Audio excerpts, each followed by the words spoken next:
Good afternoon, everyone. I'm Jennifer Watkins. I work with our client engagement department. I also consider myself a CFC brat. I grew up with the campaign essentially in the background, 33 plus years of my dad being in government. I stole all of the good giveaways when he brought them home from events, which we will be talking about. I will be talking about the trends and the data we've been seeing over the last couple of years, and how to potentially utilize that moving forward.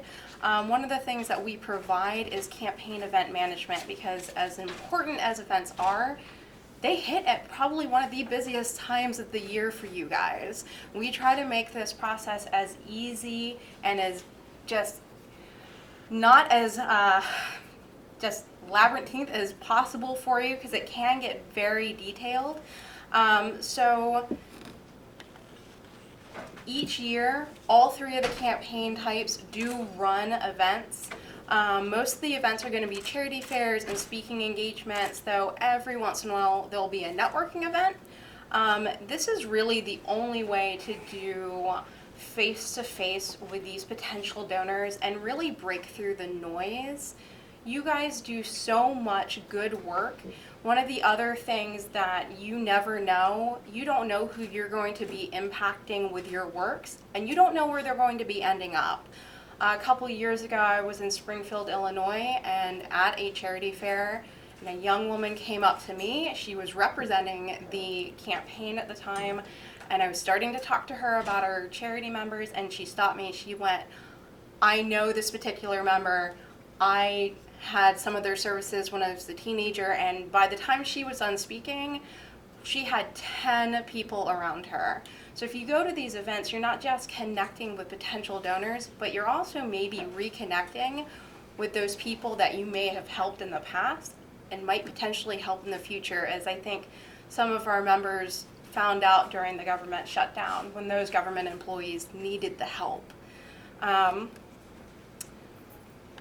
So a few years ago, we had a new database, and we were given the opportunity to actually start tracking the requests that were coming in. We knew offhand that the DC metro area was outperforming the other areas just in terms of number of events, along with just the amount of giving, but we didn't know by how much. Thanks to the data on hand, now we have 2017 and 2018 data that we can pull fairly easily, not just overall, but for each member charity as well. If you were an event rep at the end of 2018, if you felt tired, it is probably because CFC event rose by 92.6%. We had 298 CFC events in 2017. We had 574 in 2018. And that is because our zones had the time to actually get their feet under them. They learned what they learned from 2017. They were given the time to actually implement the changes they wanted to do, and they were able to get those events started right on time. And we even saw some events continue after the shutdown. For our state and local campaigns and our private sector campaigns, they dropped slightly, but overall they stayed pretty stable. Some of those events that went away for state and local were some of the smaller events where the folks attending the events, it was only going to be 2 or 3 people, and we were giving the campaign's feedback going, you're not going to get the participation. You will get the participation if you put on an event when you know you're going to have 50 or 100 attendees. So state and local private sector stayed relatively steady. Private sector, I know, is of a huge interest. They just don't have the numbers as our other 2 campaign types do. When our campaigns were really getting off the ground in 2018, some of the biggest changes that we saw was just where these events were coming from. DC dropped slightly. Pretty positive it's because of the shutdown. We didn't hear about why, but it only dropped by about 50, which still at 130 events in the DC metro area that covers DC, Northern Virginia, and Maryland. That's a lot. If you were doing events in the DC metro and if you were doing a lot of them, I know you were running around. But Chicago came out of nowhere. They had no events in 2017. We received no notification, and suddenly they are our second top at 75 events. And even the one, New York City, who had been our second top last year, doubled. So we really saw a positive impact in 2018 versus 2017. And 2017, at almost 300 events, that was still a decent amount for a campaign that had had the issues that it had had. So we were we were pleasantly surprised at the numbers that we saw when we were able to sort of take a step back and actually look at the data, as opposed to just sending it out as quickly as we could to you guys. The next slide, I really want to talk about the National Capital Area, Northern Virginia CFC region. And that's because, generally speaking, for the CFC giving, it's about a quarter of the giving. But for America's Charities, it's 50.6% of the CFC giving. It's also 22.6% of the CFC events that we sent out. And it was 67.1% of the events for CFC that you guys attended. This area has such a large concentration of federal, postal, and military workers. This is such an incredibly important event area and just giving area.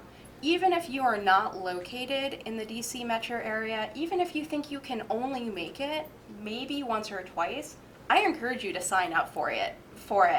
There was a member who last year was able to attend one of the largest AC member attended events, which is the first Library of Congress event, which I think had 36 of our members, and I don't think it had anybody else attend. It was just boothed by AC members.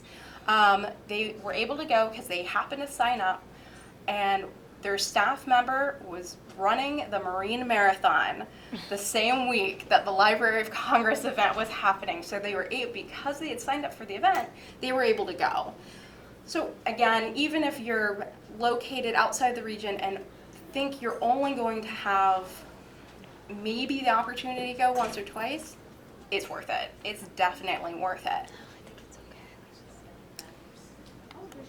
So for our next two slides, because as big as the DC area is, it is not the only region.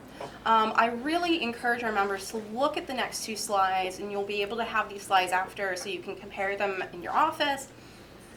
And just look to see where our donors are pledging, look to see where the events are coming from. If you have the resources to be in as many places as you can be, throw that net as wide as possible. We definitely encourage you to do that. But we also understand that not every charity has that ability, and we hope that by utilizing the pledges by zone, the top 7 pledges by zone, and then the next slide will be the top CFC events sent out by zone, that you can then, if you have to make the decision of where to go, you can use this to figure out where to test those waters. This particular slide, these are the top next 7 specific zones outside of the NCA zone, outside of the overseas CFC because they don't have any events, or unassigned, which is when the donor doesn't designate the zone that they're in. When you compare this slide to the next one, which is where our top 7 events by zone are outside of the NCA, there's not a lot of overlap, which is really interesting. We were expecting a little bit more overlap. And as I sat there and I really looked at it, what that said to me was, this is where there's room for growth. Because again, that Midwestern zone came out of the gate swinging in 2018 with events. And as a note, this is what we sent out, but this is not what our members went to. This is not represent what our members went to. Outside, because the CFC NCAs took so much of our the participation, once you got outside of that, it was way more scattershot. So it wasn't. So Midwestern only had, I think, 2 or 3 people attending those events. So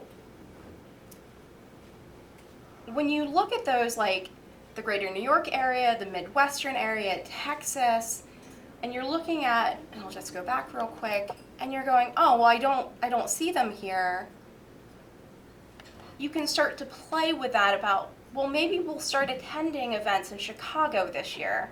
And maybe that then in a couple of years will now be on one of the top 7 lists of CFC zones by pledge, because more of our members are actually attending those events, meeting those donors face to face, and breaking through that noise and becoming more than they're, more than a name on a list, because they have heard your story, they have met you, and they have a name to put and a face to put to your mission and to put to your organization name.